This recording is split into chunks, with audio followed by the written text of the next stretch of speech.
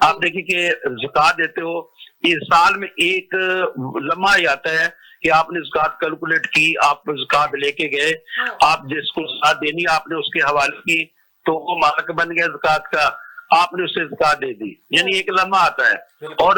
سال میں عمر بعد ایک مرتبہ جو ہے وہ حج فرض ہے صاحب استطاعت پر، اور نمازوں 5 وقت نمازیں پڑھتے ہیں، آپ ان کا ٹائم جو ہے وہ کیلکولیٹ کریں اور پورے سال کا ٹائم کیلکولیٹ کر لیں، تو جتنا ٹائم جو ہے وہ اس کا بنتا ہے نمازوں کا بنتا ہے، تو اس سے زیادہ جو ہے وہ ماہ رمضان کا صبح صادق سے لے کر سحری سے لے کر غروب آفتاب تک تو انسان خالص روزے کی حالت میں ہوتا ہے۔ تو روزے سے پہلے رکھنے سے پہلے سحری والے اہتمام، نوافل، یہ سارے وہ بھی عبادت میں آتے ہیں۔ پھر نماز تراویح جو ہے وہ قیام اللیل جو ہے وہ بھی عبادات میں آتے ہیں۔ پھر انسان جو ہے وہ اور ذکر، اذکار، درود پاک، قرآن مجید کی تلاوت، تو سب سے زیادہ جو اس کا دورانیہ ہے اس عبادت کا زیادہ ہے دوسری عبادتوں سے، اور یہ واحد عبادت ہے کہ جس میں حلال چیزیں بھی انسان پر جو ہے وہ حرام ہو جاتی ہیں، اور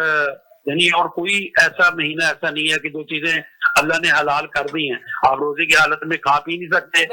روزے کی حالت میں اپنی خواہشات نفس پہ آپ کو کنٹرول کرنا پڑتا ہے، آپ اپنی خواہشات کو پورا نہیں کر سکتے کیونکہ وہ چیزیں عام دنوں میں آپ پر حلال ہیں، لیکن روزے کی حالت میں وہ چیزیں آپ پر حرام ہیں۔ اور رمضان جو مہینہ ہے اس میں بھی کیونکہ اللہ تعالیٰ نے جو 3 نعمتیں ہیں،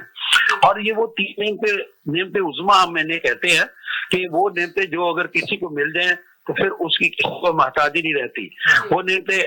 رحمت، پہلا اشرہ رحمت کا، دوسرا مغفرت کا، اور اب جو جا رہا ہے یہ نجات کا۔ اور جو رمضان لفظ ہے یعنی اس مہینے میں کہتے ہیں وہ بھی منفرد ہے کہ ایسی جو گرمی یا تپش جس سے پتھر پل جائے، اور رمضان ری سے رحمت، میم سے مغفرت، اور دعا سے ضامن، الف سے اللہ، نون سے نجات، یعنی یہ جو ماہ رمضان ہے جو مہینہ ہے اس میں اللہ نے اپنی ان 3 نعمتوں کا جو ہے وہ اپنے نام کے ذکر بھی کر دیا، اور اللہ کے ناموں میں سے نام بھی ایک جو ہے وہ رمضان ہے، اور یہ ہر لحاظ سے جو ہے وہ روزہ دوسری عبادتوں سے جو ہے وہ منفرد عبادت ہے۔ جی ڈاکٹر صاحب جیسے روزے میں نیت کا ایک الگ ہی مقام ہے، آپ سارا دن بعض اوقات دیکھا گیا ہے کہ لوگ کچھ بھی نہیں کھاتے لیکن وہ بڑے فریش ہوتے ہیں، لیکن جب روزے کی نیت کر لی جائے، کیونکہ روزے میں بھی تو ہم کھانا پینا چھوڑ ہی رہے ہیں، لیکن وہ اتنی اسٹرکٹ نیت ہوتی ہے کہ انسان کو محسوس ہوتا ہے کہ میں نے جو ہے نا روزہ رکھا ہوا ہے۔ تو آپ یہ بتائیے گا کہ روزے میں نیت کا کیا مقام ہے، اور کیا بغیر نیت کے روزہ ہو سکتا ہے؟ ہاں یہ دیکھیں یہ تو ہوتی ہے یہ کہ نماز کے لیے جو نیت ہوتی ہے، کیونکہ دیکھیں آپ وضو کرتے ہو نماز کے لیے، تو ظاہر ہے کہ پہلے آپ کے دل میں یہی بات آئے گی نا کہ میں اپنے آپ کو پاک کروں، میں اپنا لباس دیکھوں، میں اپنا جسم دیکھوں، میں وضو کروں، نیت تو اس وقت ہی ہو جاتی ہے آدمی کی نماز کی۔ اس طرح روزے کی بھی نیت ہو جاتی ہے جب آدمی دیکھے کہ آپ نے یہ والا روزہ جو چل رہا ہے یہ ہم نے افطار کر لیا، اس کے بعد ہم اس کے لوازمات آتے ہیں، قیام اللیل آتا ہے، تراویح آتی ہے، تراویح پڑھتے ہیں، تو تراویح میں ہم کیا پڑھتے نیت کرتے ہیں کہ یہ میں کل کا روزہ جو میں نے رکھنا ہے کہ میں اس کی تراویح کر رہا ہوں، تو نیت تو آدمی اس ساری رات ہی تقریباً جو ہے وہ کل والے روزے کی، اگلے والے روزے کی جو ہے وہ کرتا رہتا ہے۔ تو یہ جو الفاظ ہے نا یہ ہمیں کسی ایسی معتبر حدیث سے نہیں ملتے کہ اس وقت آدمی یہ کہے کہ جی میں روزہ رکھ رہا ہوں جا، تو نیت انسان کی جو ہے وہ، کیونکہ جتنے بھی انسان جو ہے وہ معاملات کرتا ہے وہ ایسا تھوڑا ہوتا ہے کہ ایک لمحہ آیا تو میں نے نیت، لیکن یہ ہوتا ہے کہ جب روزے کا ٹائم ہو گیا، دینی اذانیں ہوگی، فجر کی اذان ہوگی، اس پر کھانا پینا پھر وہ اپنے آپ کو بند کر دیتا ہے کہ اب میرا روزہ شروع ہو گیا ہے، اب میں نے غروب آفتاب تک جو ہے نا وہ یہی روزے کی جو ہے وہ نیت ہوتی ہے کہ میں نے جو ہے وہ بچنا ہے۔ اور سب سے نیت اچھی یہ کرنی چاہیے، ہم تو دوسرے الفاظ ٹھیک ہے وہ نیت تک، لیکن اگر ہم یہ نیت کریں کہ 5 چیزیں ایسی ہیں جو اگر انسان اپنا کنٹرول کر لیتا ہے تو وہ بہترین انسان بن جاتا ہے، بہترین مسلمان بن جاتا ہے، بہترین مومن بن جاتا ہے، بلکہ ہم یہ کہیں کہ کامل انسان، کامل مومن، کامل مسلمان بن جاتا ہے۔ وہ 5 چیزیں یہ ہے کہ جب وہ روزہ رکھ لیتا ہے کہ برا نہیں دیکھنا، کانوں سے برا نہیں سننا، زبان برا نہ بولے، ہاتھ سے کوئی برا کام نہ ہو، اور قدم برائی کی طرف نہ اٹھے، یعنی یہ اس کی نیت جو ہے وہ یہ ضروری ہے کہ اب میں روزے میں ہوں، میں اپنی آنکھوں کی حفاظت کرنی ہے، کیونکہ الحیاء من الایمان، کہ حیا ایمان کے اگر ایک چیز علیحدہ ہوتی ہے تو دوسری چیز، دونوں چیزیں اکٹھی رہتی ہیں۔ حیا ایمان کے ساتھ ہے تو اس نے اپنے آنکھوں کی حفاظت کرنی ہے، بے حیائی نہیں اپنے لانی، اور کانوں سے کوئی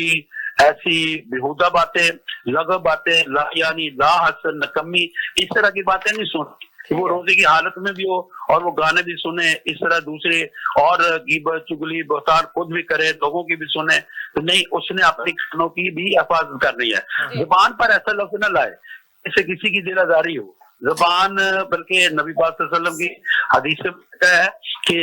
جو منفرد حدیث ہے کہ وہ شخص برباد ہو گیا، وہ برباد ہو گیا، وہ برباد، نبی پاک صلی اللہ علیہ وسلم فرمائی جا رہے تھے کہ وہ برباد ہو گیا، وہ برباد ہو گیا، تباہ ہو گیا۔ تو صحابہ نے پوچھا اللہ کے رسول بتا دے کون؟ تو پھر نبی پاک صلی اللہ علیہ وسلم نے اپنی زبان بخشی کہ جس نے اس کی اپنی حفاظت نہیں کی۔ تو یہ تو ہمیں عام دنوں میں زبان کی حفاظت کا، تو روزے کی حالت میں ہمیں اپنی زبان پر ذکر اذکار لانا ہے، درود پاک لانا ہے، قرآن پاک لانا ہے، ہاتھوں سے کوئی برا کام نہ ہو اور قدم برائی کی طرف نہ اٹھے۔ یہ نیت ہوتی ہے کہ میں اب روزے کی حالت میں ہوں اور میں نے اپنا بے روح روزہ نہیں رکھنا، میں نے اپنا روح والا روزہ رکھنا ہے، جس میں نے اس میں ہر طرح انسان اپنے کو جو ہے نا، اگر ہم یہ کہتے ہیں کہ میں ہر کو، بلکہ یہ کرے آج میں نے آئیڈیل روزہ رکھنا ہے، آئیڈیل روزہ آج میرا، یعنی اگر آج کام ہو گیا نا، کل کے روزے کی یہ رکھیں کہ یار کل آج سے وہ عبادات نہیں، وہ قرآن عزیز نہیں پڑھا گیا، وہ ذکر اذکار نہیں ہوئے، تو کل والا میرا روزہ ہے آج والے روزے سے بھی زیادہ آئیڈیل ہوگا۔ جب انسان یہ نیت کرتا ہے تو پھر اصل نیت تو یہی ہے۔ ہم سمجھ لیتے ہیں کہ جس طرح نماز کی کہ 2 رکعت نماز، تو یہ نیت تو ہو جاتی ہے، پہلے ہی ہو جاتی ہے۔ جب انسان وضو کرتا ہے تو نماز کی نیت ہو جاتی ہے، جب انسان تراویح پڑھتا ہے تو روزے کی نیت ہو جاتی ہے، اور پھر جیسے کہ بھی آپ نے کہا، آپ کہہ رہے تھے کہ زبان سے کوئی ایسے جملے نہ کہے، ایسے کلمات نہ کہے کہ جو روزے کے لیے اس کی اچھے نہ ہو۔ تو بعض اوقات ایسے بہت سارے لوگ ہیں پاکستان میں جن کا تقیہ کلام ہی گالی ہوتی ہے، وہ جان بوجھ کے انٹینشنلی گالی نہیں دے رہے ہوتے، لیکن ان کی زبان پہ ایک چڑی ہی گالی ہوتی ہے اور وہ تھرو آؤٹ گالیاں ہی دے رہے ہوتے ہیں، تو اس سے ان کے روزے کے اوپر کیا ایفیکٹ پڑے گا؟ حالت میں بھی کہا گیا کہ کیا ہے اچھی باتیں زبان کا تقیہ کلام کرتی ہے نا، اچھی باتیں کیوں تقیہ کلام بنتی ہیں؟ تو ہماری زبان کا تقیہ کلام ہے وہ کسی کا، آپ اس کا پورا نام لیں، آپ کسی کو غلط پکارنے کے بجائے، آپ کسی کو گالی دینے کے بجائے آپ اس کو اچھے الفاظ سے پکارے، بلکہ ایک آپ نے، کیونکہ یہ زبان کے بارے میں ایک اور پیارے نبی صلی اللہ علیہ وسلم کی بڑی منفرد حدیث ہے۔ ایک دن نبی پاک نکلے تو کاتب نے وہی جو بیٹھے ہوتے تھے پہلے ہاتھ میں پکڑی ہوئی ہے، تو صحابہ کرام پر کپ کپیاں طاری ہوگی کہ اللہ کے رسول نے اپنی زبان ہاتھ میں پکڑی ہوئی ہے، اس زبان سے ہم قرآن سو